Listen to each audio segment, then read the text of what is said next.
Joining me now to look at the local issue is Strategic Analysis Australia Director Michael Shoebridge.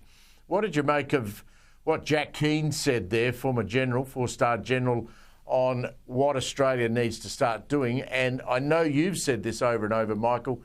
He agrees we have to have a national discussion about this. Well, Steve, how great to have a general, a retired general, be able to speak so candidly and honestly about issues that we don't hear a peep out of in that same candid, honest way from our senior serving military people or the ministers in charge of defence, let alone the Prime Minister. China is an aggressive, growing military and security challenge in our region.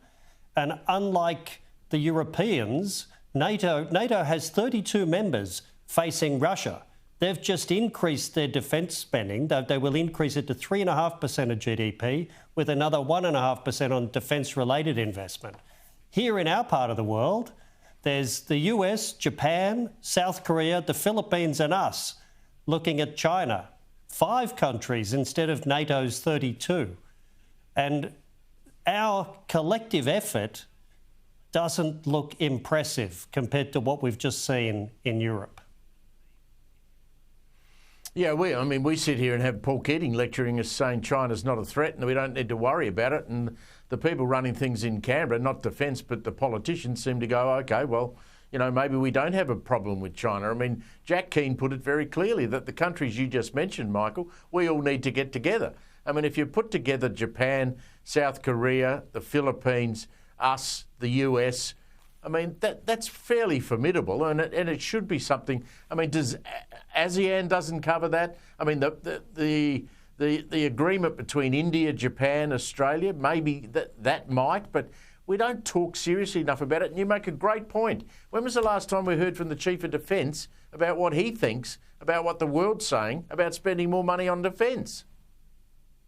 Well, he is not allowed to speak honestly. He's a prisoner of the political leadership that we have, who are busily planning our Prime Minister's next highly happy and successful trip to Beijing. That's what's going on here. We know, anyone that has a calculator and that knows anything about our Defence Force knows that the 2% we're spending right now on defence, rising not to 3%, Steve, you are very charitable, but 3 elections from now, in 2033, the plan is it will be 2.33%. We cannot afford the Defence Force that we are buying, which is a small conventional force that can't last beyond a few weeks with the supplies it has, and nuclear submarines. We have cordial tastes. We have champagne tastes with a cordial income, not even beer income. Were you taken aback by the UK approach where they start using words like wartime approach to defence? Not really. I mean, there's an active war in Europe with Ukraine. The 32 NATO nations are alarmed at their weakness and hollowness in their militaries, aside from America, and that's why they've taken this large step to grow their defence spending. And unlike our government, they will fund the capabilities they need. Our government, with the strategic review from Angus Houston and Stephen Smith, were told the capabilities they needed, and they left a whole bunch of them on the cutting room floor because they're only willing to spend 2.1%. So the UK is taking its security seriously, and we are not. Michael, we need to have that conversation, and it's always great to catch up with you. Thanks a lot.